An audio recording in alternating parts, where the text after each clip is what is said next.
Alors oui, on est d'accord, porter un sabre laser de cette manière, c'est pas extrêmement intelligent, mais bonjour à tous, c'est Mathéo et on se retrouve pour une toute nouvelle vidéo. Et je pense, vous l'avez compris, aujourd'hui nous allons parler de Star Wars. En effet, ce 4 mai, c'est la journée de la Force, comme chaque année, une journée dédiée à Star Wars.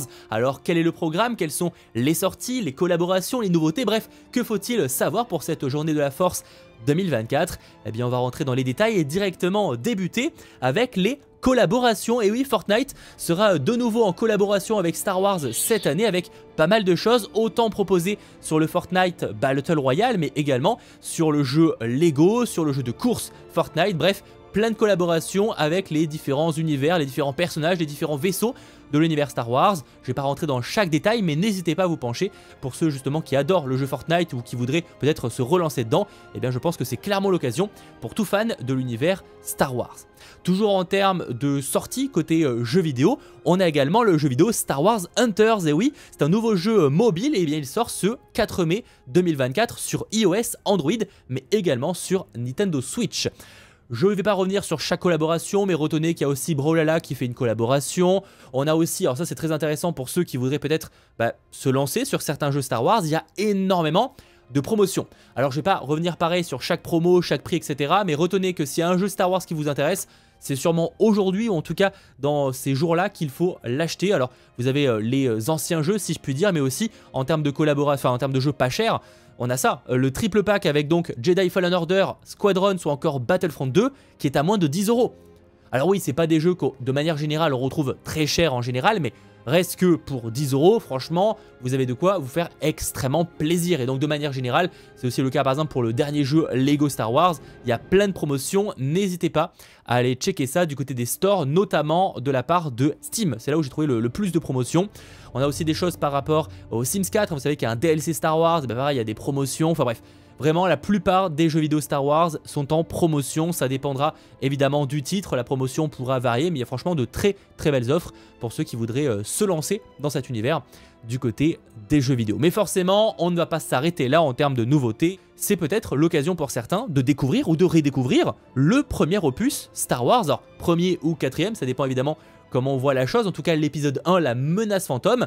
Si je vous en parle, c'est que ce samedi 4 mai, dans la plupart des cinémas de France, il sera possible tout simplement de le retrouver dans les salles. Alors n'hésitez pas à aller vous renseigner sur votre cinéma le plus proche. Je pense honnêtement qu'il y aura très peu de places disponibles. Ça dépend encore une fois, je sais qu'en région parisienne, c'est parti extrêmement vite. Mais pour ceux qui voudraient découvrir ou redécouvrir ce film Star Wars, la menace fantôme sur grand écran, c'est clairement l'occasion parce que la dernière fois, c'était il y a maintenant très longtemps. Alors personnellement, j'aurais apprécié plutôt que ce soit la revanche des Sith, un autre opus qu'on n'a pas forcément eu reproposé au cinéma il y a maintenant quelques années déjà. Ça reste malgré tout quand même une très bonne nouvelle et en espérant peut-être que l'année prochaine, à l'occasion de l'anniversaire de la sortie de la revanche des Sith, on ait peut-être une ressortie du film dans les salles. Mais là-dessus, affaire à suivre en tout cas pour ce 4 mai, ce sera la ressortie de la menace fantôme. A savoir également, en parlant d'ailleurs de revoir certains films au cinéma, je vous parlais du cas de la revanche des Sith, en fait techniquement c'est possible dans certaines salles de cinéma où il y a des marathons. Alors il y a très peu de cinémas, il y avait déjà le Grand Rex mais c'est déjà passé. En fait il y a 9 cinémas en France qui permettent de redécouvrir l'intégralité des films Star Wars via un marathon. On a notamment donc le Kinépolis à Lomme, le CGR de Blagnac à Toulouse, le CGR de Lyon à Tours, le Pâté Bellecour à Lyon, le Pâté Plan de Campagne à Marseille, le Pâté à Rennes, le cinéma UGC Cinécité à Bordeaux et le cinéma UGC Cinécité à Strasbourg. Je pense honnêtement qu'il n'y a pas de places ou très peu de places qui sont encore disponibles, mais potentiellement si vous voulez vous faire un marathon des films, penchez-vous vite fait sur ces cinémas, si évidemment vous habitez à proximité.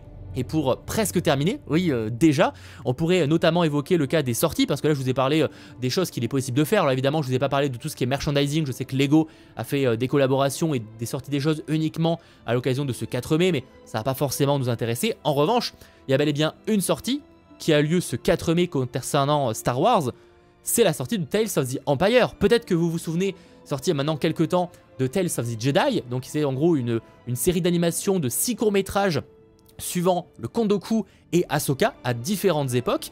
Et bien là ils ont sorti la version un peu côté obscur si je puis dire, avec donc Tales of the Empire. De nouveau on est sur 6 épisodes directement proposés ce 4 mai, 3 épisodes plutôt centrés sur le personnage, donc l'ancienne Jedi Barriss Offee. ou encore un autre personnage aussi qu'on a pu retrouver notamment dans The Mandalorian ou encore Ahsoka, la jeune Morgan Elsbeth. Donc on a voilà d'autres points de vue sur l'histoire de ces personnages, autant dans le passé que dans le présent et dans le futur. Ça se déroule vraiment sur plusieurs époques, autant sur la chute des Jedi que lors de la Nouvelle République. Sachant qu'on pourrait se dire, mais Mathéo, du coup, est-ce que cette année, on serait sur une année où il n'y aura pas de court-métrage Simpson? Parce que c'est vrai que chaque année, en général, enfin quasiment, on a un court-métrage Simpson lié à Star Wars. Ça a toujours été un petit kiff et tout, ça a toujours arrivé, enfin quasiment en tout cas.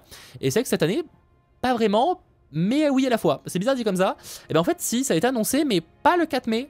Du coup, je vous en parle quand même parce que ça reste intéressant, mais il y aura bel et bien un nouveau court-métrage Simpson lié à Star Wars, mais ce ne sera pas lié au 4 mai, ça sortira le 10 mai, alors je ne sais pas vraiment pourquoi. Voilà globalement ce qu'il fallait retenir sur cette journée de la Force côté Star Wars. Alors oui, on est clairement sur une année un peu nulle, on va pas se mentir, même s'il n'est pas impossible. Voilà, pour le coup, c'est encore une fois de nouveau moi qui théorise qu'on ait peut-être des surprises ce 4 mai, comme peut-être, qui sait, la sortie d'un nouveau trailer pour The Acolyte ou les prochains programmes Star Wars qui sont déjà tournés. Mais là-dessus, affaire à suivre et rendez-vous ce samedi. Et que la force soit avec vous.